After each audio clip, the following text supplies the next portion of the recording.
Taarifa iliyoweza kutufikia ni mara baada ya Dr. Samia Suluhu Hassan, Amiri Jeshi Mkuu, rais wetu Tanzania, kuweza kutoa salamu za pole kwa familia ya marehemu Charles Hilary aliyewahi kuwa mtangazaji wa vituo mbalimbali ikiwemo ITV, Azam TV, lakini pia bila kusahau pia na BBC London.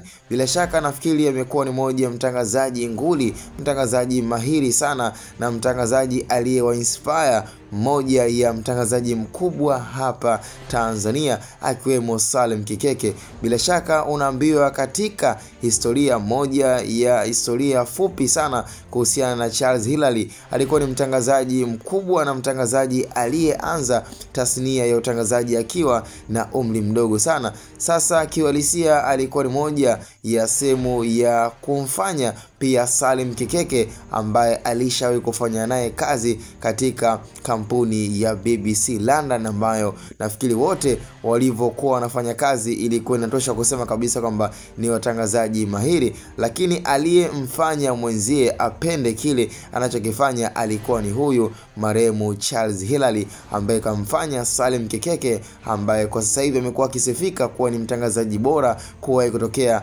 katika nchi yetu Tanzania. Tunajivunia na tunaendelea kujivunia, lakini pia imeweza kuonekana kabisa kwamba ni swala ambalo limeweza kumgusa pia rais wetu Tanzania, baada ya kuweza kutoa salamu za pole na kuwaomba pia kwa wale wote ndugu jamaa na marafiki kwamba hii ni moja ya safari ambayo kila mmoja ni lazima ataipitia. Kul nafsi zalikatul mauti, hao ni Waislamu, lakini pia kila nafsi itaonja umauti. Manake ni swala ambalo halipingiki na haliwezi kukopeka.